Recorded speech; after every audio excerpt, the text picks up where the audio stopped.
Okay, கவனமாக தெரியவா, நான் அங்கேயே சால்வ் பண்ணுறேன், இல்லைனா ஸ்பேஸ் வேணால் ரைட் சைடில் சால்வ் பண்ணுறேன். According to Kepler's law, Kepler's law என்ன சொல்லுதுன்னா எல்லா பிளானட்டும் எலிப்டிக்கல் ஆர்பிட்டில் சுற்றி வந்துட்டுருக்குன்னு சொல்லிட்டு இருக்கு. கரெக்டாக அரௌண்ட் த சன் வித் 1 ஃபோர்ஸின் நான் நேற்றே கற்றுக் கொடுத்தேன். அதில் க்ளோஸாக இருக்கிறதோட பேர் வந்து பெரிஜி, தூரமாக இருக்கிறதோட பேர் வந்து அப்போஜின்னு சொன்னேன் நான். இதோட டிஸ்டன்ஸ் ஆர்பி, இதோட டிஸ்டன்ஸ் ஆர்ஏ. ஸ்வேதா என்னம்மா?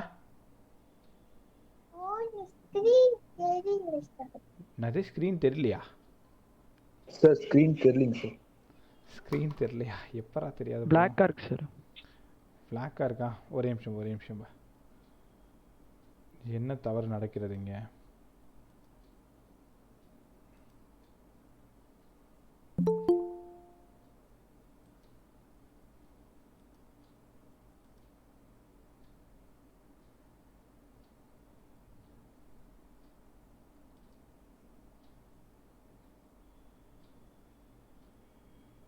ஒரு நிமிஷம்.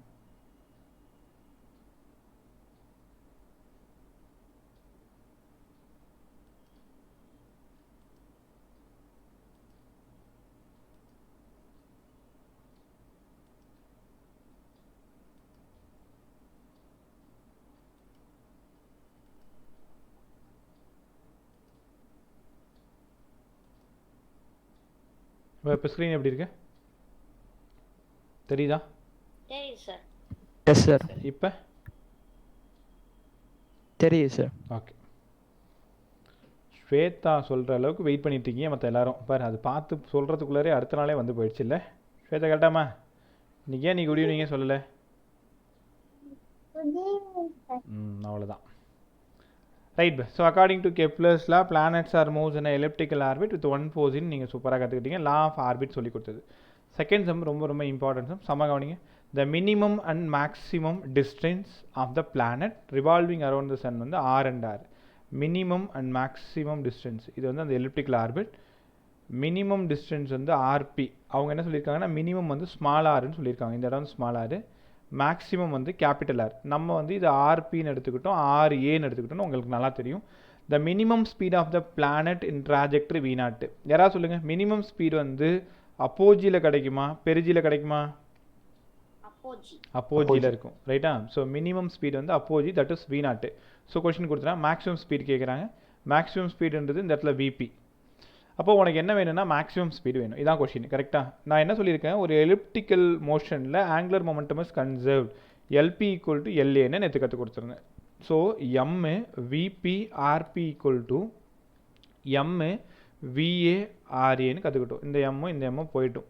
நீ யாரை தேடி போயிட்டுருக்கன்னா விபியை தேடி தான் போயிட்டுருக்க. So VP equal to VA RA by இந்த இடத்துல விஏ ஆர்ஏ, இந்த ஆர்பி வந்து கீழே வந்துடும். So finally VP equal to VA வந்து V0ன்னு கொஸ்டின் அவனே கொடுத்துட்டான். ஆர்ஏன்றது கேபிட்டல் ஆர்னு உனக்கே தெரிஞ்சு போச்சு. ஆர்ஏன்றது கேபிட்டல் ஆர், ஆர்பின்றது ஸ்மால் ஆர். அப்போ VP equal to V0 R by small R. V0 R by small R. சூப்பராக கற்றுக்கிட்டீங்க. ஒரே நிமிஷம்.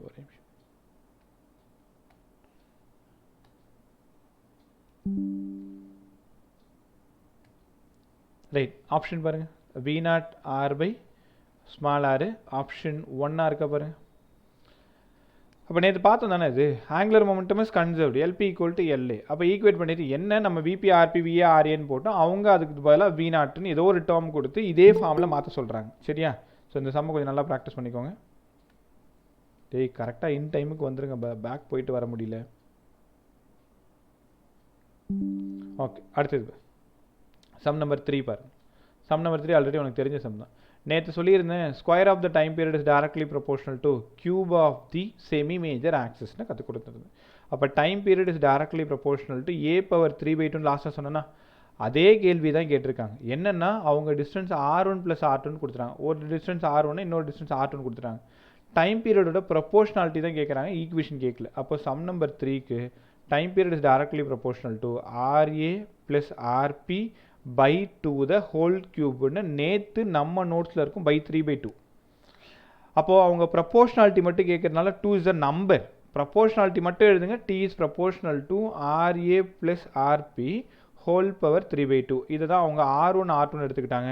ஸோ உங்கள் ஆப்ஷனில் R1 + R2 ஹோல் பவர் 3/2 இருக்க முடியும். R1 + R2 whole power 3/2 option 3. இதுக்கெல்லாம் நேரம் வேணுமா? ஆல்ரெடி நீ படிச்சுட்டு டக்கு டக்குன்னு சால்வ் பண்ணிட்டு போயிட்டே இருக்கலாம். என்ன நம்ம வந்து ஏபின்னு படித்தோம், அவங்க R1 R2 கற்றுக்குறாங்க. சரிதா?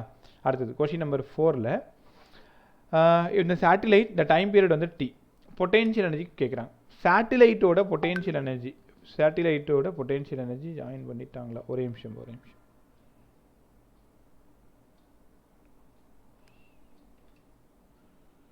இன்னைக்கு நியூவாக யாரம்மா வந்திருக்கீங்க? அவன் பேர் என்ன?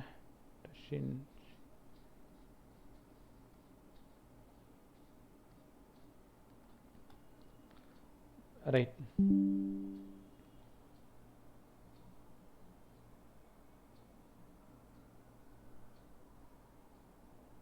ஒரு நிமிஷம். Okay. So in satellite the time period is T. Potential energy is proportional to potential energyக்கான ஃபார்முலா -G_M_r நம்ம எடுத்துக்கலாம். அதுக்கு முன்னாடி square of the time period is directly proportional to cube of the semi major axis. அதை தான் இவங்க ஆறுன்னு எடுத்துக்கிட்டாங்க. சேட்டலைட்ன்றதுனால அது ஆறு தான். கரெக்டாக? எலிப்டிக்கல் ஆர்பிட்டாக இருந்தால் தான் R1 R2 ஏன்னு போயிட்டுருப்போம் நம்ம. அப்போ இங்கேருந்து R is proportional to T⁻2/3 ஒத்துக்கிறீங்களா? அப்போது U = -G_M_m ஆருக்கு பதிலாக T⁻2/3. அவங்க பொட்டென்ஷியல் எனர்ஜி ப்ரொபோர்ஷனல் டுன்னு கேட்டிருக்காங்க. அந்த U வந்து மேலே போயிடுறதுனால T⁻−2/3ன்றது ரைட்டாக இருக்கும். T⁻−2/3 ஆப்ஷன் 3 பர் சிம்பிள் சம்மு. U = -GMM/r. ஆருக்கு பதிலாக என்ன எழுதணுன்றது யோசிங்க. ப்ரொபோர்ஷனாலிட்டி கேட்டிருக்காங்க, அப்படியே மேலே போயிடும். -2/3ன்னு கற்றுக்கிட்டீங்க. ரைட்டா? ஸோ கொஷின் நம்பர் 5ல் டார்க் கேட்குறாங்க. முதல்ல டார்க் ஈக்குவல் டு நான் உனக்கு என்ன சொல்லி கொடுத்தேன்? R வெக்டார் கிராஸ் F வெக்டார்னு ரொட்டேஷ்னல் மோஷனில் கற்றுக் கொடுத்தேன். அப்போ tau equal to RF sin θ. இங்கே தீட்டான்றது என்ன? ஆருக்கும் எஃப்க்குமான ஆங்கிள் தான் தீட்டா. நல்லா கவனமாக கவனிச்சுப்பாரு. ஆருக்கும் எஃப்க்குமான ஆங்கிள் தீட்டான்றதுனால இந்த இடத்துல தீட்டாவோட வேல்யூ வந்து 180 டிகிரி. ஏன் 180 டிகிரி அப்படின்னா ஃபோர்ஸ் வந்து இன்வெர்ட்ஸ், ஆர் வந்து அவுட்வர்ட்ஸ். கரெக்டாக வந்து 180 இருக்கும். ரேடியஸ் வெக்டார் வெளியில் போகும், டைரக்ஷன் ஆஃப் சென்ட்ரிபிட்டல் ஃபோர்ஸும் உள்ளே வரும். அப்போது ஃபோர்ஸோட டைரக்ஷனும் ரேடியஸ் வெக்டாரோட டைரக்ஷனும் ஒன்றுக்கு ஒன்று ஆப்போசிட்டில் இருக்கிறதுனால 180 டிகிரி. கரெக்டாக? ஒன்றுக்கு ஒன்று ஆப்போசிட்டில் இருக்கிறதுனால 180 degree. So dark equal to sin 180 0. அப்போது உனக்கு நல்லா புரிஞ்சுக்கோங்க, ஒரு பிளானட்டரி மோஷனில் டார்க்கு கண்டிப்பாக இருக்காது 0. ஒரு புது விஷயம் இல்லை இது உனக்கு. பிளானட்டரி மோஷனில் எர்த்து வந்து சன்னை சுற்றி வந்துட்டுருக்கு எலிப்டிக்கல் ஆர்பிட்டில். அங்கே கொஞ்சம் கூட டார்க்கே இருக்காது. உனக்கு நல்லா தெரியும், ஒரு ரொட்டேஷனல் மோஷன், ஃபேன் வந்து ரொட்டேட் ஆகுதுன்னா இட் ஹாஸ் அ டார்க்கு. கரெக்டாக? ஒரு வீல் சுற்றுது அப்படின்னா இட் ஹாஸ் அ டார்க்கு. ஆனால் பிளானட்டரி மோஷனில் டார்க்கு கண்டிப்பாக 0. காரணம் என்னென்னா ரேடியஸ் வெக்டாரும் சென்ட்ரிபிட்டல் ஃபோர்ஸும் ஒன்றுக்கு ஒன்று 180 டிகிரியில் ஆக்ட் ஆகிறதுனால tau equal to RF sin 180. அதனால் 0ன்னு உங்களால் கவனமாக கற்றுக்க முடியும். ரைட். ஒரு எக்ஸலண்ட்டான சம் வருது பாரு. Sum number 6. During the motion of the planet perihelion to aphelion. பெரிலியன்லேருந்து எப்லியன் போகிறீங்க. பெரிலியன் வந்து இந்த இடம் பி க்ளோஸாக இருக்கிறது. இது சன்னாக இருந்ததுன்னா இது பெரிலியன், இது தூரமாக இருக்கிறதுனால இது aphelion. Perihelion to aphelion the work done by the gravitational force. Work done பெரிலியனில் ஸ்பீடு வந்து விபி, எப்லியனில் ஸ்பீடு வந்து விஏ. அப்போ பெரிலியனோட ஸ்பீடு அதிகமாக இருக்கும் எப்லியனை விட. கொஷினில் பெரிலியன் டு எப்லியன் கேட்குறாங்க. பெரிலியன்லேருந்து எங்கே போகுது? எப்லியனுக்கு போகுது. ஒர்க் டன் கேட்குறாங்க. Work done equal to work power எனர்ஜியில் நீங்கள் என்ன படிச்சிங்க? சேஞ்ச் இன் கைனடிக் எனர்ஜின்னு படிச்சிங்க. Change in kinetic energy ½mvf² -½ mvi². பெரிலியன்லேருந்து எப்லியன் போகிறதுனால எப்லியன் தான் ஃபைனலு. கரெக்டாக? அப்போது ½ வெளில எடுத்துருங்க. இங்கே VA² -VP². யார் பெருசாக இருக்கா? விபி பெருசாக இருக்குது. விபியோட டேர்ம் பக்கத்தில் யார் இருக்கா? மைனஸ் இருக்குது. அப்போது change in kinetic energy negative, அதனால் ஒர்க் டன் நெகட்டிவ். எவ்வளோ சூப்பரில்? ஒர்க் டன் வந்து கண்டிப்பாக நெகட்டிவ். அப்போ என்ன கற்றுக்குறீங்க? ஒரு பிளானட் வந்து பெரிலியன்லேருந்து எப்லியன் போகும்பொழுது ஒர்க் டன் வந்து பாசிட்டிவாக நெகட்டிவாக. இன்னொன்று கூட யோசிச்சுப்பார். இங்கே ஸ்பீட் வந்து அதிகமாக இருக்கும், கைனடிக் எனர்ஜி அதிகமாக இருக்கும். இங்கேருந்து போக போக கைனடிக் எனர்ஜி குறையும். அப்போ கைனடிக் எனர்ஜி குறையுதுன்னா ஒர்க் டன் குறையுதுன்னு அர்த்தம். ஒர்க் டன் குறையுதுன்னா குறையுது நெகட்டிவ். கரெக்டாக? So work done equal to change in kinetic energy ½ mv final F² -½ mv initial square போட்டிங்கன்னா நெகட்டிவ்னு வந்துடும். ரைட்டா? ஓகே. அப்படியே வந்து எப்லியன் டு பெரிலியன் போகுதுன்னா பாசிட்டிவ், பெரிலியன் டு எப்லியன் வந்தால் நெகட்டிவ். ரெண்டு விஷயம் நீங்கள் சூப்பராக கற்றுக்கிட்டீங்க. அதே மாதிரி கிராவிடேஷனல் கான்ஸ்டன்ட் ஜி எதை டிபெண்ட் பண்ணியிருக்கும்? எதையுமே டிபெண்ட் பண்ணியிருக்காது. சைஸை டிபெண்ட் பண்ணியிருக்குமா? சைஸை டிபெண்ட் பண்ணியிருந்தால் எர்த்துக்கு மட்டும் தான் இருக்கும், வேற ஒரு பிளானட்டுக்கு மட்டும் தான் இருக்கும். எல்லா பிளானட்டுக்குமே ஜி தானே. கிராவிடேஷனல் மாஸை பொறுத்து இருக்குமா? கண்டிப்பாக கிடையாது. டிஸ்டன்ஸை பொறுத்து கிடைக்குமா? கண்டிப்பாக கிடையாது. இது யூனிவர்சல் கான்ஸ்டன்ட். இங்கேருந்து நீங்கள் சாட்டனுக்கு போனாலும் சரி, ஜூபிட்டருக்கு போனாலும் சரி, எந்த பிளானட்டுக்கு போனாலும், மார்ஸுக்கு போனாலும் சரி, ஜி தான். ஸோ ஜியோட வேல்யூ தான் 6.6 × 10⁻11 படிச்சிருப்பீங்க, ரைட்டா? ஸோ அப்போ G the gravitational constant is depend கேட்டிருக்காங்க. இது எல்லாமே இண்டிபெண்ட் தான், அதனால் நன்னுன்றது தான் ஆன்சர் இந்த இடத்துல, ரைட்டா? எதுவுமே size of the body, gravitational mass, distance எதையுமே டிபெண்ட் பண்ணி இருக்காது, ரைட்? கற்றுக்கிட்டிங்களா? So question number 8, the gravitation the phenomenon of interaction between and any arbitrary shaped masses. இப்போ கிராவிடேஷனல் ஃபோர்ஸ் வந்து இந்த மாசுக்கு நடுவில் இருக்குன்னு எதாவது அடம்பிடிச்சிது அவங்ககிட்ட. என்ன ஷேப்பாக இருந்தாலும் யூனிவர்ஸில் இருக்கக்கூடிய மற்ற பாடியை அட்ராக்ட் பண்ணும், கரெக்டாக? ஸோ ஒவ்வொரு பொருளையும் அட்ராக்ட் பண்ணும், ரைட்? ஸோ அப்போ gravitation the phenomenon of interaction between பாடியோட ஷேப்பு சைஸு எப்படி இருந்தாலும் பரவாயில்ல, it is arbitrary shaped masses, right? So அந்த கொஷின் கற்றுக்கோங்க. கொஷின் நம்பர் 9லேருந்து கொஞ்சம் அப்படியே சால்வ் பண்ணுற மாதிரி நம்ம பேச போகிறோம். ஒன்றும் இல்லை. கொஸ்டின் நம்பர் 9 என்ன சொல்லுதுன்னா, 2 மாஸ் எடுத்துக்கிட்டீங்க, 2 மாஸுக்கும் நடுவில் இடைப்பட்ட அந்த கிராவிடேஷனல் ஃபோர்ஸ் எஃப். இதை கொண்டு போயிட்டு அப்படியே நீங்கள் என்ன பண்ணுறீங்கன்னா தண்ணிக்குள்ளே ப்ளேஸ் பண்ணுறீங்க, ரைட்டா? தண்ணிக்குள்ளே ப்ளேஸ் பண்ணுறீங்க.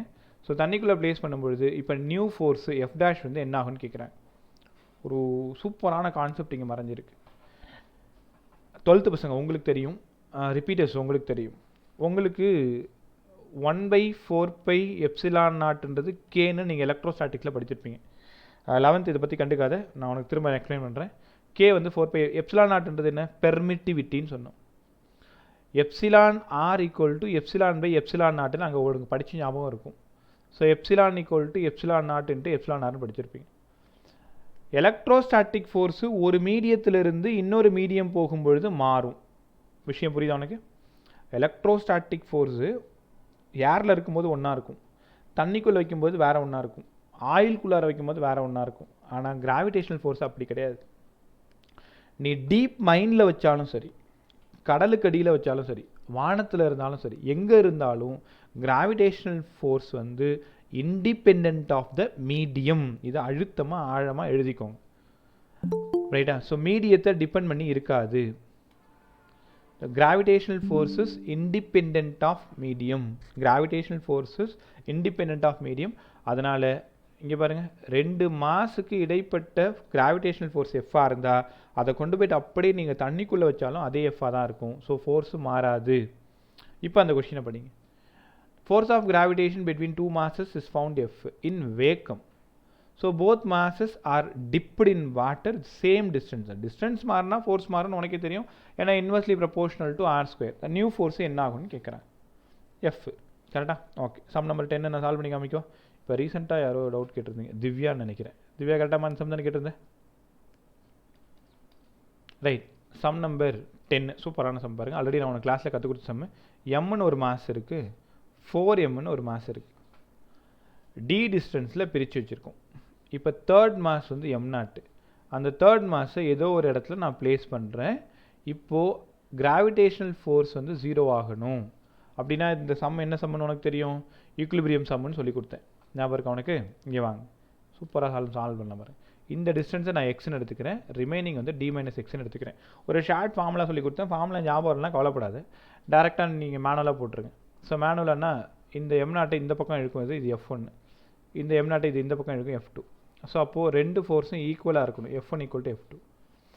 f1க்கு g small m m0/x² equal to g m 4m d - x the whole square.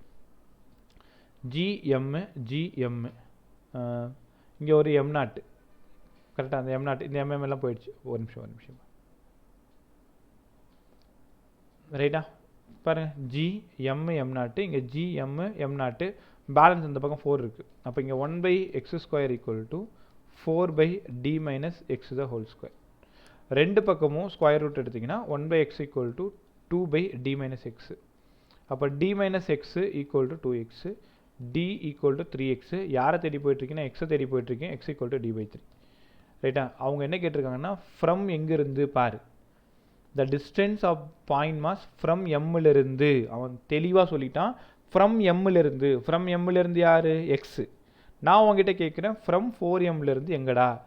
From 4mலேருந்து டி மைனஸ் எக்ஸுங்க சார், டி மைனஸ் டி/3ங்க சார். அதனால் 2d/3. இது ஃப்ரம் 4mலேருந்து. அவங்க கொஷினை ஃப்ரம் எம்மிலிருந்து. ரைட்டா? ஸோ நல்லா கற்றுக்கிட்டிங்களா? Sum number 10. அடுத்தது சம் நம்பர் 11. வழக்கம் போல் போகிற ஈஸியான சம் தான். இதே சம் தான் எலக்ட்ரோஸ்டாட்டிக்ஸில் படிப்பீங்க. அங்கே சார்ஜை பிரித்து வைப்பீங்க, இங்கே மாஸை பிரித்து வைக்கிறீங்க. A large number of identical point masses. A large number of identical point masses. இது ஃபஸ்ட்டு பாயிண்ட் மாஸ், இது செகண்ட் பாயிண்ட் மாஸ், இந்த இடம் தேர்டு, இந்த இடம் ஃபோர்த்து, அப்படியே இன்ஃபினிட்டி வரைக்கும் போகுது. எல்லாமே ஈக்குவல் மாஸஸ் எம்மு எம்மு எம்மு. இந்த டிஸ்டன்ஸ் வந்து x=0. ஃபஸ்ட்டு பாயிண்ட் மாஸ் இருக்கிற இடம் வந்து 0.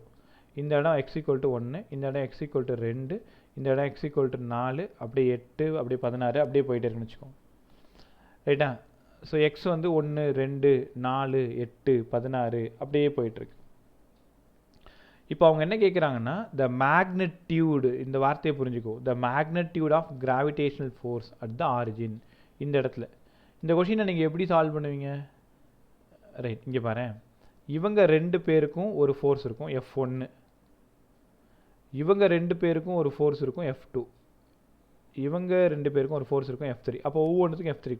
அப்போ total force equal to G M by இந்த ஃபஸ்ட்டு டிஸ்டன்ஸ் எவ்வளோ? 1, அதனால் 1².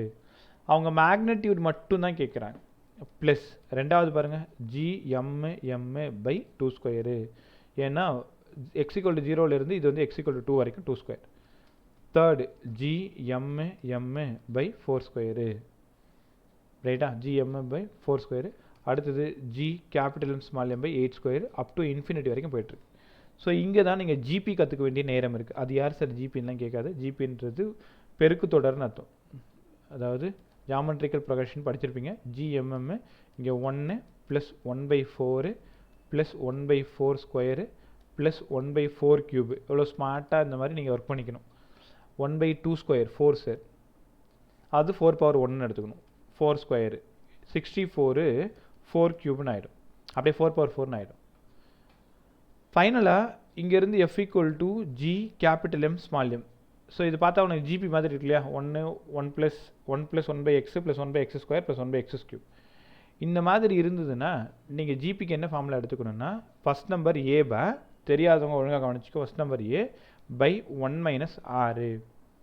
ஏன்றது first number, 1 minus common difference, இந்த 1/4 தான் காமன் டிஃப்ரென்ஸ், 1/4. அப்போ 1 மைனஸ் 4 - 1, இந்த இடத்துல 3/4, இது 4 ஆகிடும், 4/3 ஆகிடும். அப்போது இந்த 1 ப்ளஸ் 1/4 ப்ளஸ் 1/4² ப்ளஸ் 1/4³ எல்லாம் சேர்த்திங்கன்னா வந்துடும்னா 4/3 வந்துடும்.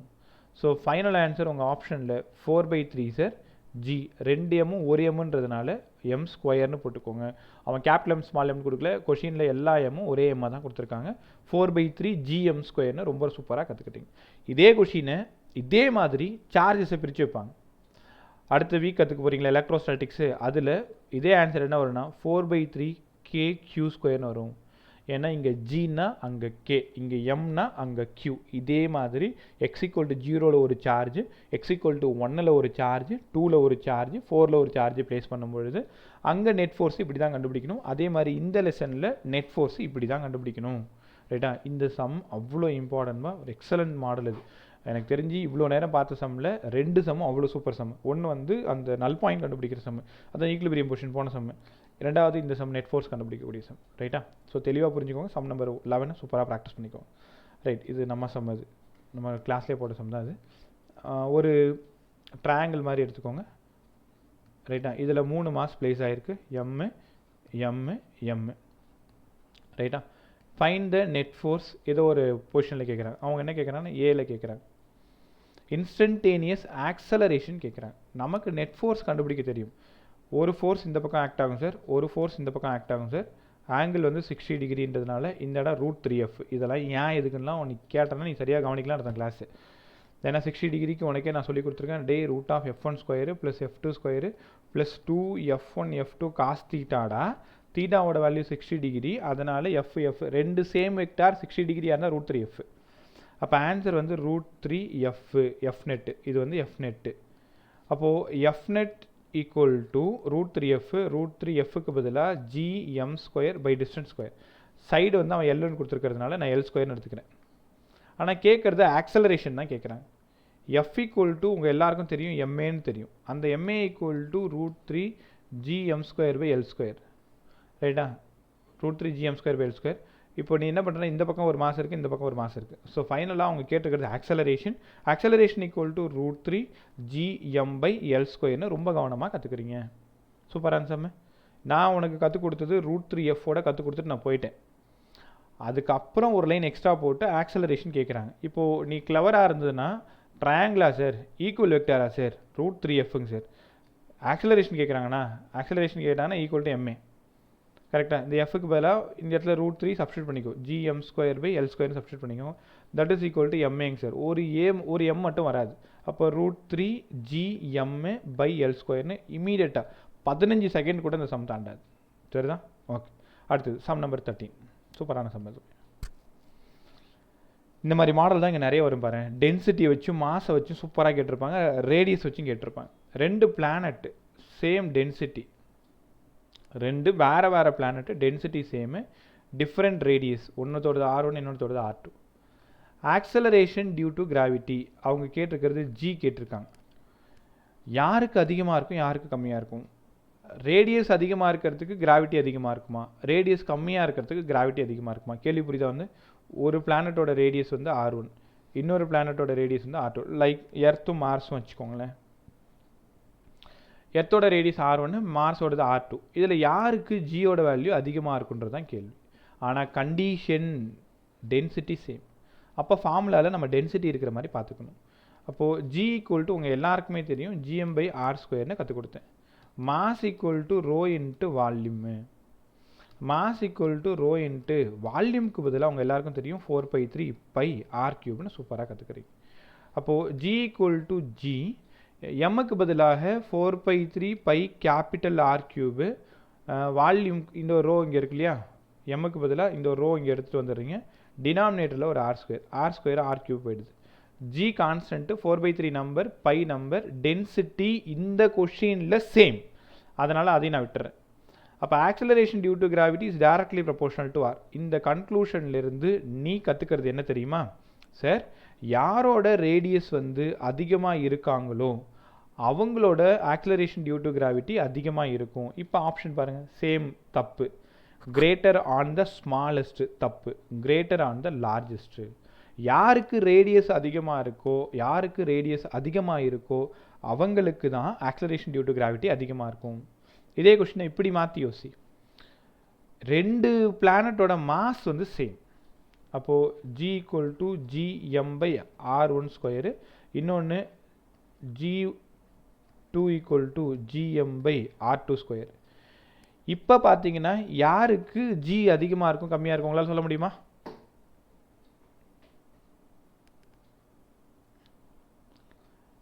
பதில் சொல்லு. ரெண்டு பிளானட்டோட மாஸ் வந்து சேமு. அப்போது ரேடியஸ் கம்மியாக இருக்கிறதுக்கு G அதிகமாக இருக்குமா, ரேடியஸ் அதிகமாக இருக்கிறதுக்கு G அதிகமாக இருக்குமா? அதாவது R1 கிரேட்டர் தென் R2 ஒரு பேச்சுக்கு வச்சுக்கலாம்.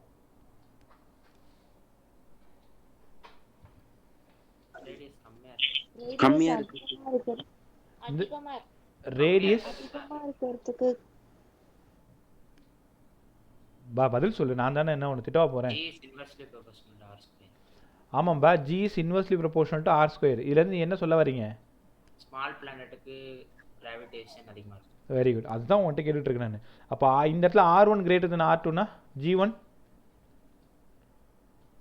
greater than G2. டேய் Sir, lesser than G2, sir. Less than G2. அப்போது R1 யாரோட ரேடியஸ் அதிகமாக இருக்கோ அவங்களுக்கு ஆக்சலரேஷன் டியூ டு கிராவிட்டி கம்மியாக இருக்கும். குழப்பிக்காது. சேம் டென்சிட்டினா வேறு ஒரு கொஷின், சேம் மாஸ்னா வேறு ஒரு கொஷின். ஒன்றும் இல்லை, அந்த இருக்கிற ரிலேஷன் பார்த்துட்டு டேரக்ட்லி ப்ரொபோஷனல் இன்வெர்ஸ்லி ப்ரொபோஷனலாக பார்த்துக்கோங்க. சேம் டென்சிட்டியாக இருந்தால் G இஸ் ப்ரொபோஷனல் டு Rன்னு மறந்துடாது. சேம் மாஸாக இருந்தால் G is proportional to 1/R² மறந்துடாது. கரெக்டாக? ஸோ நான் இங்கே எக்ஸ்ட்ரா எழுதுனதை டெலீட் பண்ணிடுறேன். இதெல்லாம் எக்ஸ்ட்ரா எழுதுனது இல்லையா, நீ அப்புறம் அந்த சம்மை படிக்கும்பொழுது உங்களுக்கு அது ஞாபகம் வரணும். அதுக்காக தான் ரெண்டுத்தையும் போட்டு குழப்பிக்காத. டென்சிட்டி சேமாக இருந்தால் G directly proportional to R. Density mass சேமாக இருந்தால் G inversely proportional to R square. ரைட்டா? அதனால் அந்த இடத்துக்கு தகுந்த மாதிரி நீங்கள் பார்த்துக்கிறது ரொம்ப ரொம்ப நல்லது. ரைட். அடுத்த சம் பாரு. Sum number 13 கற்றுக்கிட்டீங்களா? சம் நம்பர் 14 பாரு. இதுக்கு இவ்வளோ பெரிய சொல்யூஷன் கொடுத்து வச்சுருப்பானோ நீ வேணா பாரு 10 செகண்ட் அந்த சம போட்டுடலாம். The radius of earth shrinks அப்படின்னா சுருங்கிறதுன்னு அர்த்தம். 1.5%. எப்போ ஸ்ட்ரிங்க் அப்படின்னாலும் நீங்கள் அதை -1.5ன்னு எடுத்துக்கணும். எக்ஸ்டாண்ட்னா +1.5ன்னு எடுத்துக்கணும். The value of gravitation acceleration G வந்து கேட்குறாங்க. அதாவது பர்சன்டேஜில் கேட்குறாங்க.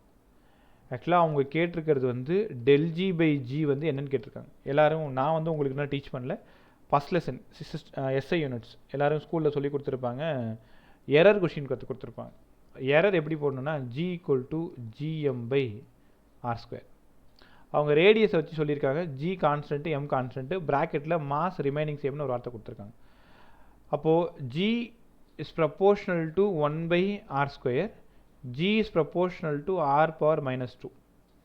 இதை எரரில் பர்சன்டேஜ் எரர் எடுக்கும்பொழுது என்ன பண்ணுவீங்க? ΔG/G = இந்த -2 முன்னாடி வந்துடும். -2 × ΔR/Rன்னு கவனமாக கற்றுக்குறீங்க.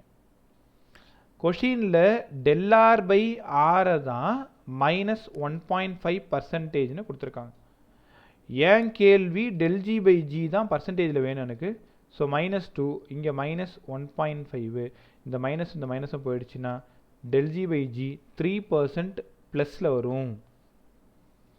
கரெக்டாக 3% அதிகமாகும். இல்லைன்னா உனக்கு இப்படி யோசி. இப்போ இந்த இடத்துல சார் ஒரு +3 ஒன்று இருக்குது, ஒரு -3 ஒன்று இருக்குது. எது எங்களுக்கு ஆன்சர்னு தெரில சார், ஆனால் 3ன்னு எங்களுக்கு தெரியும் சார். ஒன்றும் இல்லை, ஃபார்முலா எழுது. G = GM/R²ன்னு எழுது. Gக்கும் ஆருக்குமான ரிலேஷன் பார். ஸ்ட்ரிங்ஸ் அப்படின்னா சுருங்குதுன்னு அர்த்தம். R குறையுது. அப்போது R குறைஞ்சிதுன்னா G அதிகமாகுமா?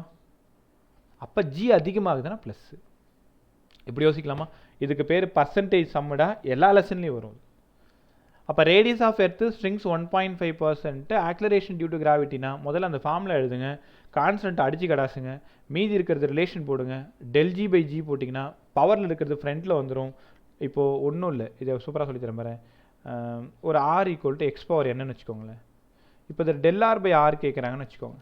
முன்னாடி இருக்கிற n வந்து ஃப்ரண்ட்டில் வந்துடும், ΔX/X அவ்வளோதான். இப்போ இந்த கொஸ்டின்லேயும் அதே மாதிரி தான் கற்றுக்கிட்டீங்க. G is proportional to R power -2ன்னு வச்சுக்கோங்களேன். அப்போ ΔG/G = -2 × ΔR/Rன்னு சூப்பராக கற்றுக்கிறீங்க. அவன் கொஸ்டின்லேயே ΔR/R கொடுத்துறாங்க. ரைட்டா? சூப்பராக வந்து சம் நம்பர் 14 நல்லா கவனமாக படிச்சுக்கோங்க. சம் நம்பர் 15 இதுவும் excellent sum. The density of the planet is doubled. Density of the planet is double the density of the earth. அவன் சொன்ன வார்த்தையை அப்படியே ஈக்குவேஷனாக எழுதணும். பாருங்கள், density of a planet is double the density of earth. radius வந்து density of a radius வந்து 1.5 times of radiusனா 6 இல்லையா? ஒரே நிமிஷம் தப்பு பண்ணிட்டேன்.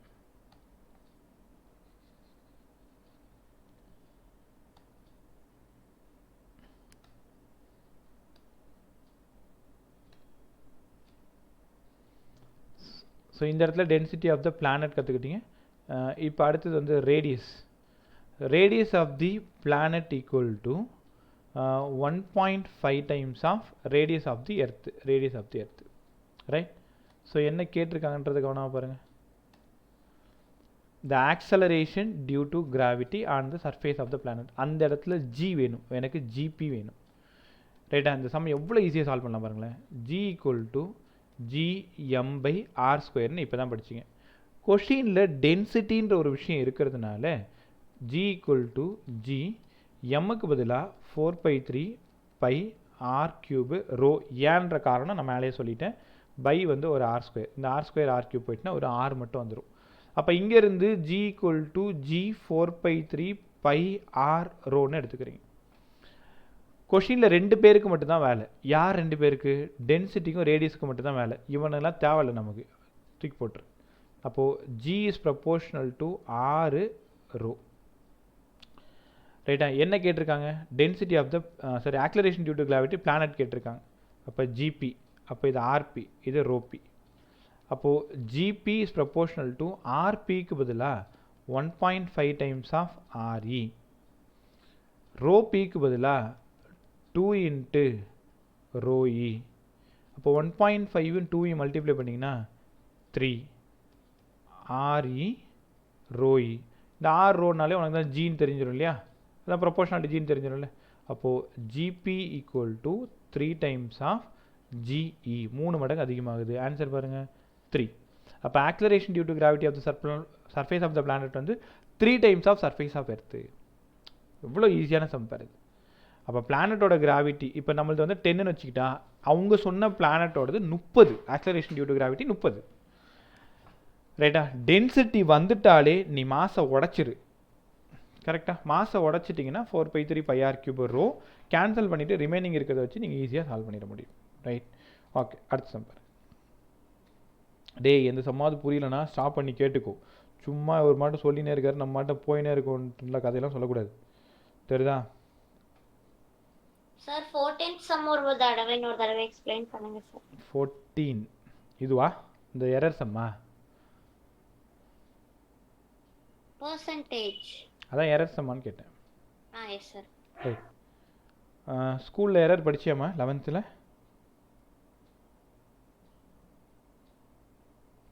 ஆருத்ரா ஒன்று தான் எஸ்ஐ யூனிட் படிச்சிங்களா? ரைட். கிளாஸ் முடியும் போது வெயிட் பண்ணி லாஸ்ட்டாக அதை எக்ஸ்பிளைன் பண்ணி உனக்கு ஃபுல்லாக எக்ஸ்பிளைன் பண்ணி கொடுத்துறேன். சரியா? Okay sir. Right. Sum number 16. Sum number 16 பாரு. இந்த கிராவிட்டி சம்மு நம்ம ஹைட்டு, டெப்த்து, ரொட்டேஷன் இந்த 3 ஃபார்ம்லாம் உங்களுக்கு கற்றுக்கிட்டீங்க ஆல்ரெடி. நான் அங்கங்கே வரும்போது அந்தந்த ஃபார்ம்லாம் சொல்கிறேன். At what height above the surface of earth G decreases by 2%. Surface of எர்த்தில் இருக்குது, உன் வெஹிக்கிள் அப்படியே மேலே போயிட்டே இருக்கு. ரைட்டா? ஏதோ ஒரு இடம் வரும்பொழுது ஜியோட வேல்யூ 2% குறைஞ்சிரும். 2% குறைஞ்சிரும். அந்த கிலோமீட்டர் எந்த கிலோமீட்டர் கேட்குறேன், எத்தனாவது கிலோமீட்டர் போகும்போது 2% குறைஞ்சிரும்னு கேட்குறேன். இப்போது இதுக்கு என்ன ஃபார்முலா யூஸ் பண்ணணும்? GH = G × 1 - 2h/r. எதுக்கு சார் இந்த ஃபார்முலா எடுக்கிறோம்? நமக்கு தான் இன்னொரு ஃபார்முலா தெரியுமே, GH = G/1 + h/r² ஃபார்முலா தெரியுமே. நான் ஏற்கனவே வந்துட்டு பல முறை சொல்லியிருக்கேன். டேய், n டைம் அப்படின்னா தான் இந்த ஃபார்முலா பயன்படுத்துங்க. வெறும் 1% குறையுது, 2% குறையுது அப்படின்னா பக்கத்தில் இருக்கிற இந்த ஃபார்முலா பயன்படுத்துங்கன்னு சொல்லியிருக்கேன் நான். இந்த G' வந்து 2% குறையிறதுனால இங்கே 98% தான் மீதி இருக்கும். ஒத்துக்கிறியா? அங்கே 2% தெரியாமல் சப்ஸ்டியூட் பண்ணிடாது. Decreases by 2%. அப்போ அந்த G' வந்து 98% ஆஃப் G. இந்த G அப்படியே இருக்கும். இங்கே 1 - 2h/r அப்படியே இருக்கும். அப்போ இங்கே வந்தீங்கன்னா 98%. 98/100G = இங்கே ஒரு G 1 - 2h/r. இந்த Gயை காலி பண்ணிடு. இந்த 2h/r இந்த பக்கம் எடுத்துகிட்டு வந்துரு. 2h/r இந்த பக்கம் எடுத்துகிட்டு வந்துட்டிங்கன்னா 1 - 98/100 அந்த பக்கம் போயிடும். அப்போ 100 - 98 2/100ன்னு சூப்பராக கற்றுக்கிறேன். இந்த மேலே இருக்கிற ரெண்டும் இந்த ரெண்டும் கேன்சல் ஆகிடும். அப்போது h/r = 1/100 இருந்தால் அவன் h தான் கேட்டிருக்கான். r/100 ஆப்ஷனில் இதுவே இருந்தால் டிக் பண்ணிக்கோ. இல்லை ஆருக்கு பதிலாக 6400 கிலோமீட்டராக இருந்ததுன்னா பை ஒரு 100 இருந்தால் சார் 64 கிலோமீட்டர் போகும்பொழுது 2% குறையும். புரியுதா? சர்ஃபேஸ் ஆஃப் எர்த்திலிருந்து உன் வண்டி எடுத்துக்கிட்டு மேலே 64 கிலோமீட்டர் போகும்பொழுது கரெக்டாக ஆக்சலரேஷன் டியூ டு கிராவிட்டி 9.8லேருந்து 2% குறையும். 2% குறைஞ்சி தெரியும். ஏன்னா உனக்கே தெரியும் சர்ஃபேஸ் ஆஃப் எர்த்லேருந்து மேலே போக போக ஆக்சலரேஷன் டியூ டு கிராவிட்டி குறையும் தெரியும். எவ்வளோ குறையும் தெரியும்னா இந்த ஃபார்முலா யூஸ் பண்ணுங்கள். பக்கத்துலனா இந்த ஃபார்முலா யூஸ் பண்ணுங்கள். n டைம் அப்படின்னா மேலே இருக்கிற அந்த ஃபார்முலா பயன்படுத்துங்க. ரைட்டா? ஓகே. அடுத்தது இந்த கொஷின் வந்து நம்ம சால்வ் பண்ண தேவையில்ல, டேரெக்டாக ஞாபகம் வச்சுக்கலாம். நம்ம நோட்ஸில் இந்த விஷயம் இருக்குது. இங்கே பாருங்கள், இது வந்து சர்ஃபேஸ் ஆஃப் எர்த், இது வந்து எர்த்தோட இந்த இடம் வந்து ஈக்குவேட்டர். இது ஈஸ்ட்டு வெஸ்ட்டு தான் ஈக்குவேட்டர்னு சொல்ல போகிறோம். இந்த இடம் போல், மேலே வந்து நார்த் போல், இந்த இடம் சவுத் போல். யாராவது எனக்கு பதில் சொல்லுங்கள். ஈக்குவேட்டர்லேருந்து போலில் வாடகை சைக்கிள் எடுத்துகிட்டு போகும்போது உன் வெயிட் என்ன ஆகும்? குறையுமா அதிகமாகுமா? இதுதான் நீ போகிற வழி. ஈக்குவேட்டர்லேருந்து போல் போகும்பொழுது உன் வெயிட் என்னடா ஆகும்?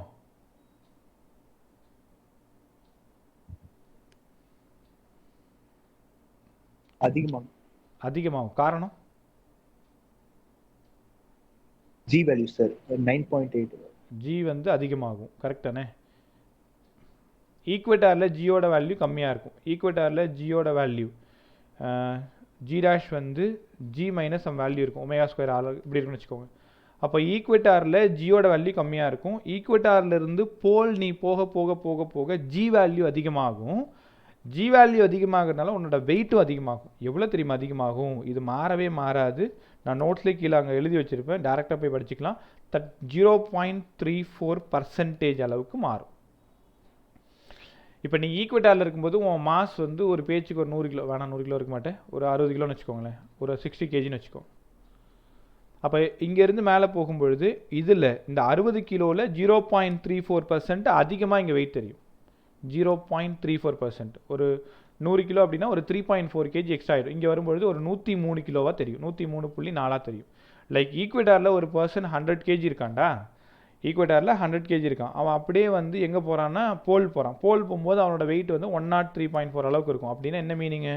0.34% அளவுக்கு அவனோட வெயிட் வந்து அதிகமாகும். இது மாறவே மாறாதுப்பா, இது ஒரு கான்ஸ்டன்ட் கொஷின். அதனால் நீங்கள் டெரிவேஷன் பார்க்கணுன்ற அவசியம் இல்லை. அப்படி டெரிவேஷன் இருந்தால் இன்னும் ஈஸியாக நான் நம்ம நோட் லிஸ்ட்டில் போட்டு வச்சுருக்கேன், பார்த்துக்கோ. அப்போ என்ன மீனிங்னா, ஈக்குவேட்டார்லேருந்து போலுக்கு ஒரு பர்சன் போகும்பொழுது ஜியோட வேல்யூ அதிகமாகும். ஜியோட வேல்யூ எவ்வளோட அதிகமாகும்னா 0.34% அதிகமாகும். அதனால் அவனோட வெயிட் எவ்வளோட அதிகமாகும்? அதுவும் 0.34% அதிகமாகும். ரைட்டா?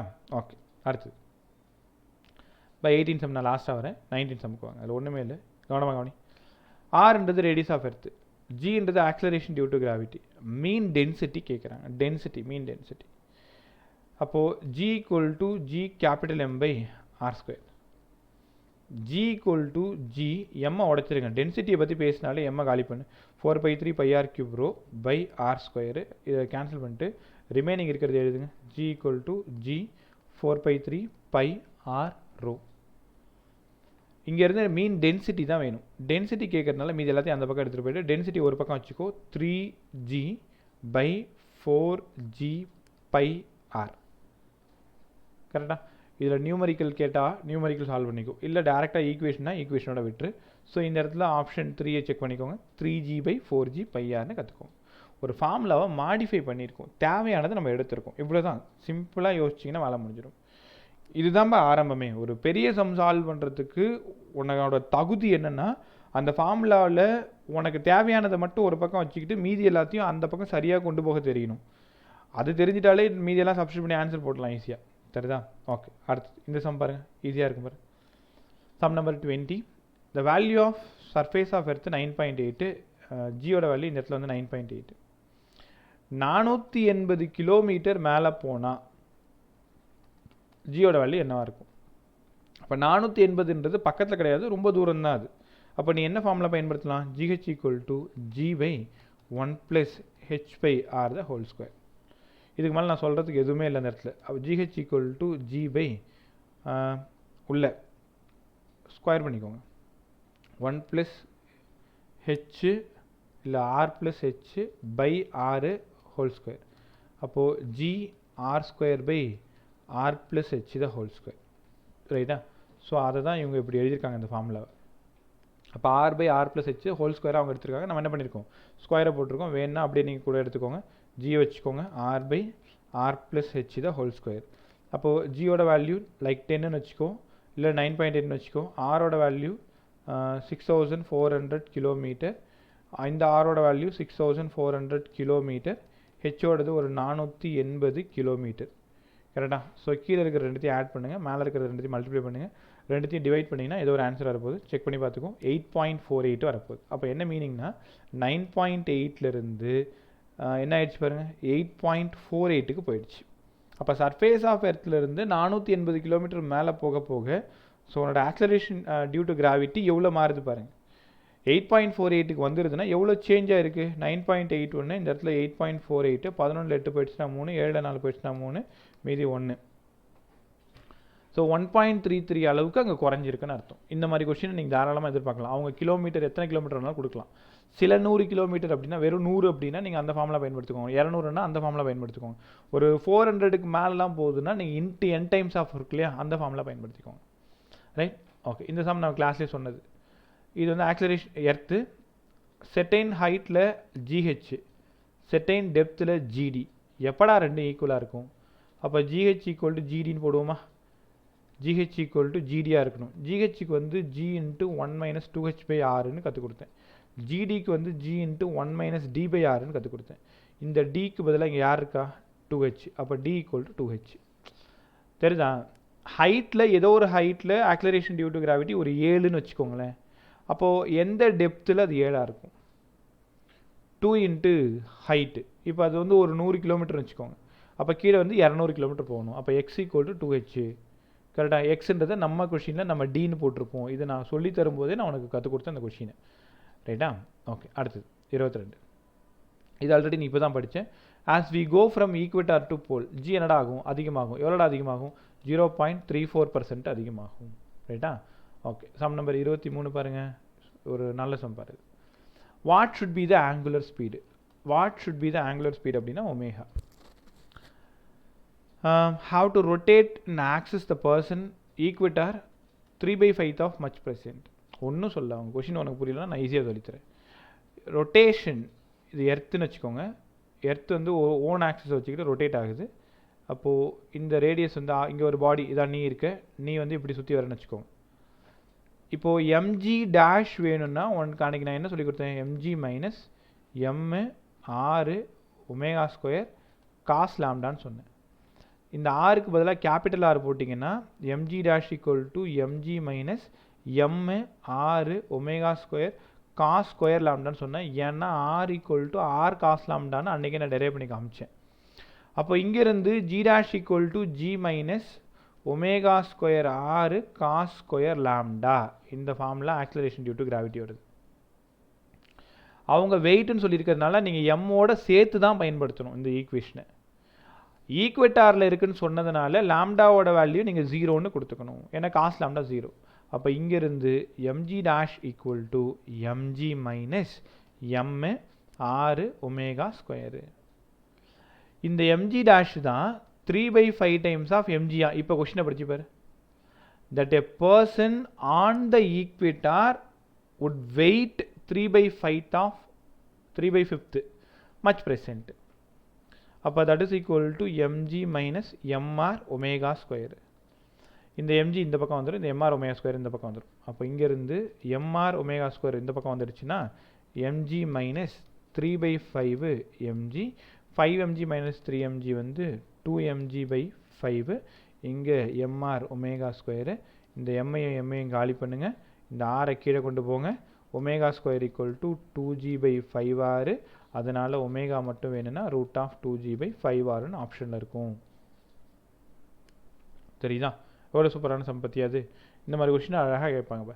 ஈக்வட்டாரில் ஒரு பர்சனோட வெயிட்டு இவ்வளோ, அப்போ அது எவ்வளோ ஸ்பீடில் சுற்றிட்டு வந்துட்டுருக்கு. இது 0வாக இருக்கணும்னா ஒமேகாவோட வேல்யூ உனக்கு நல்லா தெரியும், 1/800 radian/s உனக்கு சொல்லி கொடுத்தாங்க. ஞாபகம் இருக்கா? எம்ஜி டேஷ் வந்து 0வாக இருக்கணும்னா, அதாவது அப்பேரண்ட் வெயிட்டு 0வாக இருக்கணும்னா, நீ வெயிட்லெஸ்னஸ்ஸாக ஃபீல் பண்ணணும்னா ஒமேகாவோட வேல்யூ 1/800 இல்லைனா 0.0125ன்னு சொல்லி கொடுத்தேன். ரைட்டா? ஓகே, இந்த கொஷின் பாரு. 2 பிளானட்டில் நடக்கிற விஷயத்த சூப்பராக பேசியிருப்பாங்க. இந்த acceleration due to gravity on a planet, ஏதோ ஒரு பிளானட்டோடது 1.96. If it is safe to jump from height 3 meter on the earth. ஒரு பர்சன் 3 மீட்டர் உயரத்திலிருந்து குதிக்கிறான் கீழே. அவன் சேஃபாக இருக்கான், அவனுக்கு எந்த அடியும் படலை எர்த்தில். எர்த்தோட கிராவிட்டி 9.8. 9.8 இருக்கும் பொழுது அவன் குதிக்கிறான் இல்லையா, 3 மீட்டர்லேருந்து அவன் குதிக்கும்போது அவன் சேஃபாக இருக்கான். அதே 1.96 இருக்கக்கூடிய பிளானட், வேறு ஏதோ ஒரு பிளானட் லைக் மூன் மாதிரி, மூனோடது 2 பாயிண்டில் தான் வரும். அப்போ எவ்வளோ ஹைட்லேருந்து குதிச்சா அவன் சேஃபாக இருப்பான்னு அர்த்தம். கேள்வியை அகைன் நல்லா சொல்கிறேன், புரிஞ்சுக்கோங்க. பூமியில் நீ 3 மீட்டர் உயரத்திலிருந்து குதிக்கிறீங்க, சேஃபாக லேண்ட் ஆயிடுற, உனக்கு எந்த அடியும் படலை. அதே மாதிரி வேற ஒரு பிளானட்டு, அதோட ஜி வந்து 1.96. அந்த பிளானட்டில் எத்தனை மீட்டர் உயரத்திலிருந்து குதிச்சா அதே மாதிரி சேஃபாக இருப்பான், அதே ஸ்பீடில் வந்து குதிப்பான். இப்போ எர்த்தில் அவன் ஒரு ஸ்பீடு கிடச்சிருக்கும் இல்லையா, அதே ஸ்பீடில் குதிப்பான். 2 சிச்சுவேஷன். ஹைட் 1ன்றது 3 மீட்டர்னு எடுத்துக்கோங்க, எர்த்தோடது. ஒரு பொருள் மேலேருந்து கீழே விழும்பொழுது அதோட ஃபைனல் வெலாசிட்டி √2gh நீங்கள் படிச்சிருக்கீங்க. சம் நம்பர் 24 நான் இங்கே சால்வ் பண்ணுறேன். அப்போ 2gh1. இது பூமியில் அந்த 3 மீட்டர் உயரத்துலேருந்து குதிக்கும்போது அவனோட வெலாசிட்டி. அதே வெலாசிட்டியை ஃபீல் பண்ணாதான் அவன் சேஃபாக இருப்பான். அப்போது வேற ஒரு பிளானட்டில் 2gh2, இது பிளானட்டோடது, இது எர்த்தோடது. ரெண்டு பக்கமும் நான் ஸ்கொயர் பண்ணுறேன், அதனால் ரூட்டை காலி பண்ணுறேன். 2g எர்த்தோடது h1, 2g பிளானட்டோடது h2. 2வை காலி பண்ணுறீங்க. ஆக்லரேஷன் டியூ டு கிராவிட்டி 9.8 எர்த்தோடது, h1 வந்து 3 மீட்டர், பிளானட்டோடது 1.96ன்னு அவங்களே தெளிவாக சொல்லிட்டாங்க, 1.96. h2 வந்து எங்களுக்கு தெரியாது. அப்போது h2 இங்கேருந்து வேணும்னா 9.8 × 3 / 1.96. அப்படியே ரவுண்ட் ஆஃப் பண்ணி நான் பண்ணிடுறேன், 10 × 3 / 2ன்னு எடுத்துக்குவா. ஏன்னா 9.8 இங்கே 1.96 எல்லாம் ஃப்ராக்ஷனில் இருக்குது, அப்படியே ரவுண்ட் பண்ணுங்களேன், 10 × 3/2. அப்போது அந்த பிளானட்டில் அவன் 15 மீட்டர் உயரத்துலேருந்து குதிக்கும்போது அவன் சேஃபாக தான் இருப்பான். அப்போ எர்த்தோட கிராவிட்டி அதிகம், அதனால் மேலேருந்து அவன் கீழே விழும்பொழுது அவனுக்கு அடிபடாமல் இருக்கணும்னா அவன் பக்கத்துலேருந்து குதிக்கணும். வெறும் 3 மீட்டர்லேருந்து குதிச்சா தான் அவனுக்கு அடிபடாமல் இருக்கும். அதே வெறும் 1.96 இருக்கக்கூடிய பிளானட்லேருந்து குதிக்கும்பொழுது அவன் 15 மீட்டர்லேருந்து குதிச்சா கூட அவனுக்கு ஒன்றும் ஆகாது. இவ்வளோ கிளவரான கொஷின் பாரு அது, ரைட்டா? ஸோ நல்லா கற்றுக்கிட்டிங்களா? 15 மீட்டர் ஹைட்லேருந்து குதிக்கணும். இப்போ இந்த மாடலையும் நீங்கள் நல்லா கற்றுக்கிறது நல்லது, ரைட்? இதுக்கப்புறம் வரதெல்லாம் இது ரொம்ப ஈஸி. இதெல்லாம் பார்த்துட்டு யாராவது என்ன கிராஃப் இது? எர்த்து. எர்த்துன்றது என்ன பாடிடா? சாலிட் பாடியா ஹாலோ பாடியா? சாலிட் பாடியில் இஸ் ப்ரொபோர்ஷனல் டு 1/r². நான் எழுதியிருக்கிறது அவுட் சைடா ஆனா இன்சைடா?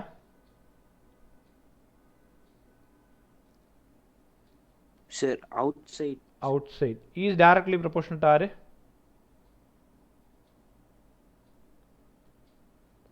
பதில் சொல்லு. Is directly proportional to R என்னது?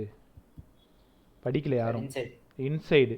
அப்போ இதோட ஆக்சுவல் கிராஃபு இப்படி வரணுமா? இங்கே இஸ் ப்ரொபோர்ஷனல் டு ஆரா, இங்கே is proportional to 1/r². Solid பாடியோடது. அப்புறம் ஏன் சார் கிராஃபை நேராக போட்டிருக்காங்க? அவங்க ஒன்லி மேக்னட்யூடை மட்டும் வச்சு சொல்லியிருக்காங்க, அதனால் கிராஃப் இப்படி இருக்கும். இ இஸ் ப்ரொபோர்ஷனல் டு ஆர், இங்கே இஸ் ப்ரொபோர்ஷனல் டு 1/r². கரெக்டாக? ஒன்லி, அதாவது அந்த மைனஸை விட்டுட்டு, இங்கே கிராவிடேஷனல் அப்படின்னாலே மைனஸ் வரும்னு உனக்கே தெரியும். கிராவிடேஷனில் எல்லா கிராஃபும் தலைகீழ தான் இருக்கும், ஒரு கிராஃபை தவிர, ஜி கிராஃபை தவிர மீது எல்லாம் தலைகீழ தான் இருக்கும், இப்படி தான் இருக்கும். இந்த கிராஃப் ஏன் நேராக போட்டிருக்காங்க பாருங்கள். Which of the following graph, அவங்க கேட்டிருக்கிறது ஜி தான் கேட்டிருக்காங்க. இதே ஃபீல்டாக இருந்ததுன்னா, நான் அப்போ போட்டிருக்கிறது ஃபீல்டு, இந்த கிராஃப் வந்து ஃபீல்டோடுது, இந்த கிராஃப் வந்து ஆக்லரேஷன் டியூ டு கிராவிட்டியோடுது. இப்போ உனக்கு புரிஞ்சிருக்கும். இதே கொஷினை variation of gravitational field with respect to டிஸ்டன்ஸ்ன்னு கேட்டிருந்தாங்கன்னா நீ கிராஃபை கண்டிப்பாக தலைகீழ தான் போடணும். அதே மேக்னட்யூட் கேட்டாங்கன்னா நேராக போட்டுக்கோங்க. இந்த கொஷினை ஜிக்கும் ஆருக்கும், அதாவது சென்டரில் நீ உள்ளார இருக்கும்போது ஜி = 0, அந்த நாய்க்குட்டி கதையெல்லாம் நான் சொன்னேன், நான் அசிங்கப்பட்ட கதையும் உன்கிட்ட நான் சொன்னேன் நான். அப்போ உள்ளேருந்து மேலே வர வர வர வர வர G is directly proportional to R, மேலேருந்து மேலே போக போக போக போக G is proportional to 1/r². அப்போ என்ன ஆகும்? சென்டர்லேருந்து உன் சைக்கிள் எடுத்துகிட்டு நீ வரும்பொழுது ஜியோட வேல்யூ குறைஞ்சிக்கிட்டே வரும், உன் வெயிட் அதிகமாகிட்டே வரும், உன் வெயிட் அதிகமாகிட்டே வரும். சர்ஃபேஸ் ஆஃப் எர்த்து வந்ததும் உன்னோட ஆக்சுவல் வெயிட் தெரிஞ்சிடும். அதுக்கப்புறமா நீ மேலே போக போக போக போக ஜி குறையும், உன் வெயிட்டு குறையும். சரிதான்? அப்போ ரிலேஷன் பார்த்தீங்கன்னா டைரக்ட்லி ஸ்ட்ரெயிட் லைனு, அப்புறம் வந்து இன்வெர்ஸ்லி ப்ரொபோர்ஷன். ரைட்? வரப்போகிற 5 சம்மும் அவ்வளோ ஒர்த்தான சம்பா, சூப்பராக இருக்கும் பாரு. இங்கே போட்டிருக்க மாதிரிலாம் போட்டுக்காத, நம்ம சொல்லி கொடுத்த விஷயத்தை மட்டும் அப்படியே எடுத்துக்கோங்க. when object is taken height 2r above the surface of earth, surface of earthல இருந்து 2r, increase in potential energy, increase in potential energy. இதுக்கு நான் ஒரு ஃபார்முலா கற்றுக் கொடுத்தேன், யாராவது சொல்ல முடியுமா? W = del U = என்ன சொல்லி கொடுத்தேன்?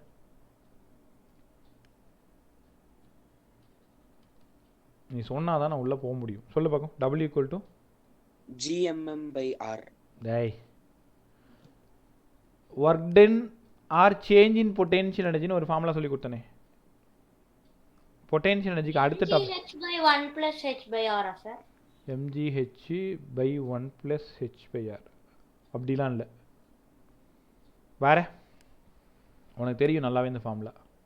mgr * n/n1 + சூப்பராக சொன்னேன். n/n+1 ஞாபகம் இருக்கு அந்த ஃபார்முலா? mgr n/n+1. படிங்க, கேட்கும்பொழுது நீ முழிச்சிட்டு இருக்கிறது எனக்கு கஷ்டமாக இருக்குது. அப்புறம் என்ன உனக்கு சொல்லி கொடுத்தேன் நான்? அப்போ ஒர்க் டன் = mgr n/n+1. இந்த ஹெச் ஈக்குவல் டு 2r. நான் 2-3 சம் போட்டு காமிச்சேன், ஞாபகம் இல்லையா உனக்கு? அந்த எண்ணுக்கு 2 கொடுக்குன்னு சொன்னேன்னா, அப்போ இங்கேருந்து mgr 2/2 + 1 3. அப்போ 2/3 mgr. உனக்கு ஏன் இந்த அப்படியே மேலேருந்து இவ்வளோ வேலை? நீ தான் படிச்சிருக்கல, சர்ஃபேஸ் ஆஃப் எர்த்துலேருந்து செட்டைன் ஹைட் கொண்டு போகிறதுக்கு என்னடா வேலை செய்யணும்? அந்த வேலை தான் சார் பொட்டென்ஷியல் எனர்ஜி. அப்போ potential energy or work done equal to formula பாருங்கள், mgr/n/n+1 சூப்பராக கற்றுக்குறீங்க. என்னன்றது சர்ஃபேஸ் ஆஃப் எர்த்லேருந்து h = 1r, h = 2r. Note எடுத்து பாரு, h = 3r. ஸோ எத்தனை இந்த என்னன்றது அங்கே இருக்கக்கூடிய இந்த இன்டர்ம்ஸ் அதை கொடுத்தீங்க அப்படின்னா உனக்கு ஈஸியாக ஆன்சர் கிடச்சிரும். இந்த சம்மும் அவ்வளோ இம்பார்ட்டன்ட், ரைட்? ஓகே, அடுத்தது இப்போ 26வது சம்மோட ஃபார்முலா தான் 27வது சம்மு. அதே சம்மு என்னென்னா, அவன் 1r 2rனு கொடுக்கறதுக்கு பதிலாக nr ஹைட்டு கொண்டு போகிறதுக்குன்னு சொல்லிட்டான். அதனால் work done equal to mgr n/1 + n. அதே கொஷின், ரெண்டும் 26 27 ஒரே கொஷின். மேலே நம்பர் கொடுத்துருக்கான், கீழே வெறும் ஃபார்முலா டெரைவ் பண்ணியிருக்கான். = mgr n/1 + n, ரைட்டா? இப்போ n = 1r 2r 3rனா எது வேணாலும் நீங்கள் சப்ஸ்டியூட் பண்ணிக்க வேண்டியதான், ரைட்? அடுத்தது கொஷின் நம்பர் 28 பாருங்க, இதுவும் ஒரு நல்ல கொஷின் பாரு. 28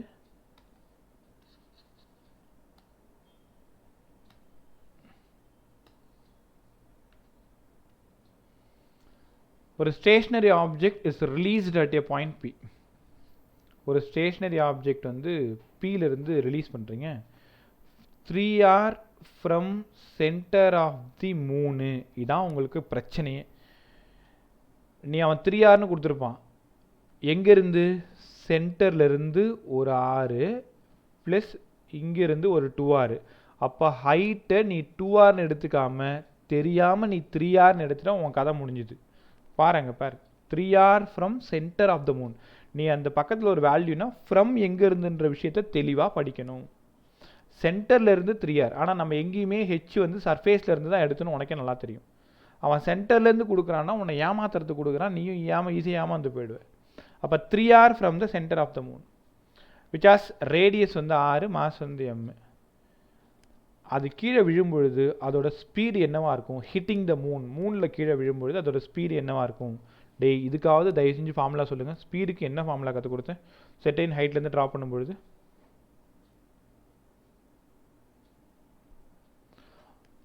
ஒன்ட்ட தான் கேட்டுன்னு இருக்கேன். ஒரு பாடி செட்டைன் ஹைட்லேருந்து விழும்பொழுது ஸ்பீடுக்கு என்ன ஃபார்முலா கற்றுக் கொடுத்தேன்? ஸ்பீடுலேருந்து ஹைட்டு போனோமே, ஹைட்லேருந்து ஸ்பீடு வந்தோமே, ஞாபகம் இல்லையா உனக்கு? root of 2gh, sir. root of 2gh by 1 + h by r. 1 + h by r. ஏன் யாருமே சொல்ல மாட்டீங்கன்னு எனக்கு புரிய மாட்டேங்குது. ஏன் இந்த ஃபார்முலா நான் கற்றுக் கொடுக்கலையா? உனக்கு தெரியாதா? இதே ஃபார்முலா ரொட்டேஷனல் மோஷனில் என்ன சொல்லி கொடுத்தேன்? 2gh by 1 + k² by r². 2gh by 1 + k² by r²ன்னு சூப்பராக சொன்னோம், ரைட்டா? Okay, right. ஸோ அப்போ v = √2g. இந்த ஹெச்சுக்கு பதிலாக கொஷினில் 2rனு கொடுத்துருக்காங்க. நீ தெரியாமல் 3rனு போட்டுறாதப்ப நான் முன்னாடியே சொல்லிட்டேன். Plus 2r/r. இந்த r போயிடுது. அப்போ மேலே 4gr/ கீழே வந்து ஒரு 3. அப்போ v = 4gr/3. நீ தேவையில்லாமல் இந்த டெரிவேஷன்லாம் போடாத, ஆல்ரெடி எல்லாம் போட்டு உனக்கு ஃபைனல் ஈக்குவேஷன் நான் கொடுத்துருக்கேன். ஸோ இப்போ v = 4gr/3.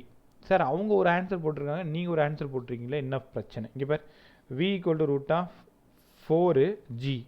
நான் என்னோட கன்வீனியன்ட்டுக்காக மேலே ஒரு ஆறால் மல்டிப்ளை பண்ணி ஒரு ஆறால் டிவைட் பண்ணுறேன். gm = gr² உனக்கு தெரியும். அப்போ gr² தூக்கிட்டு gmனு கொடுத்தா அவங்க ஆப்ஷனில் இருக்கிறது வந்துச்சு பாரு, இன்ஸ்டன்டேனியஸாக அந்த மாதிரி நீங்கள் யோசிக்க கற்றுக்கணும். பை 3r பாருங்கள், கரெக்டாக? v = √4gm/3r. ரொம்ப இம்பார்ட்டன்ட் மாடல், ஒழுங்காக கற்றுக்கோ. வெலாசிட்டிலேருந்து ஹைட் போக தெரியணும், ஹைட்லேருந்து வெலாசிட்டி போக தெரியணும். நோட் எடுத்து ஒழுங்காக படி.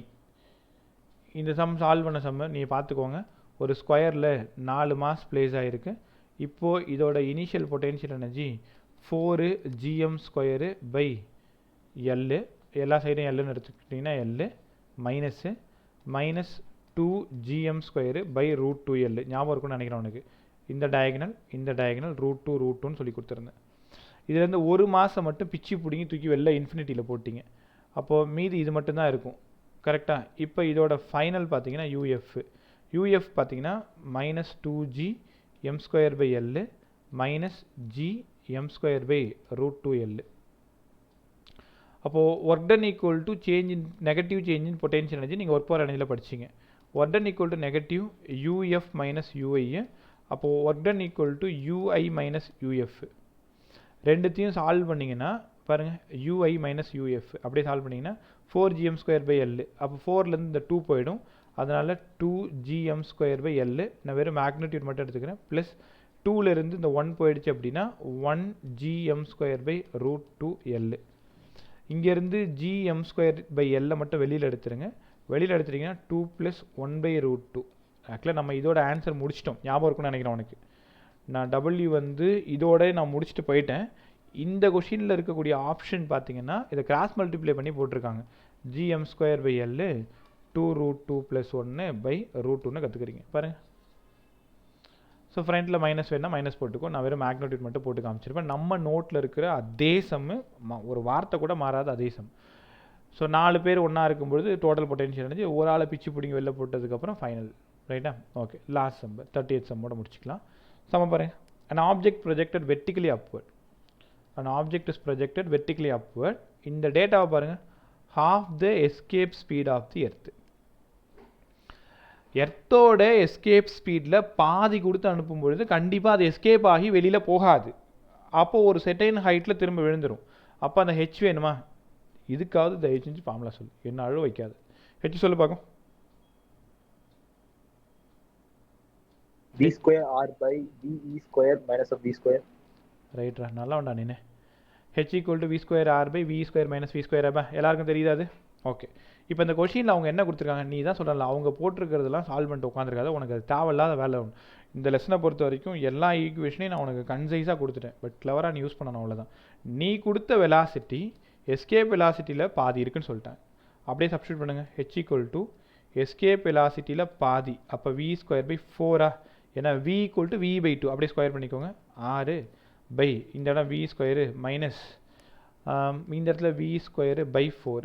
சால்வ் பண்ணிங்கன்னா மேலே v²/4 × 6 4v² minus v² 3v² ஒரு 4 4 போயிடுச்சு. மீதி வந்து மேலே என்ன இருக்குது? ஆறுலாம் எதுவும் இல்லை இல்லையா? ஸோ மேலே இந்த v² இந்த v² போயிடும். ஸோ அப்போ மேலே ஒரு 6 மட்டும் இருக்கும், கீழே ஒரு 3 மட்டும் இருக்கும். அப்போ எவ்வளோ ஹைட்டு போதான்?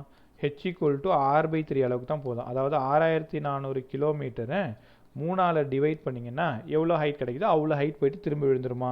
நம்ம போட்டிருக்கிற ஆன்சர் சூப்பராக ரைட்டா? ஸோ அவங்க என்ன பண்ணியிருக்காங்கன்றது பார்த்துக்கோ. அவங்க வந்து கன்சர்வேஷன் ஆஃப் எனர்ஜி வச்சு போட்டிருக்காங்க. நம்மளும் கன்சர்வேஷன் ஆஃப் எனர்ஜி வச்சு போட்டு அந்த ஈக்குவேஷனை ரெடியாக வச்சுருக்கோம். அப்போது எஸ்கேப் வெலாசிட்டியை விட உன்னோட வெலாசிட்டி கம்மியாக இருந்தால் செட்டைன் ஹைட் போயிட்டு கீழே விழுந்துடும். அப்போ அந்த ஹைட்டு வேணும்னா v²r/2gr மைனஸ் v²ன்னு அதுக்கு முன்னாடி கற்றுக் கொடுத்தேன். இந்த 2grக்கு பதிலாக ve²ன்னு உனக்கு தெரியும். கரெக்டாக சப்ஸ்டியூட் பண்ணிங்கன்னா h = v²r/ve² மைனஸ் v²ன்னு ரொம்ப சூப்பராக உங்களால் கற்றுக்க முடியும். ரைட்டா? ரைட், ஒரே நிமிஷம்.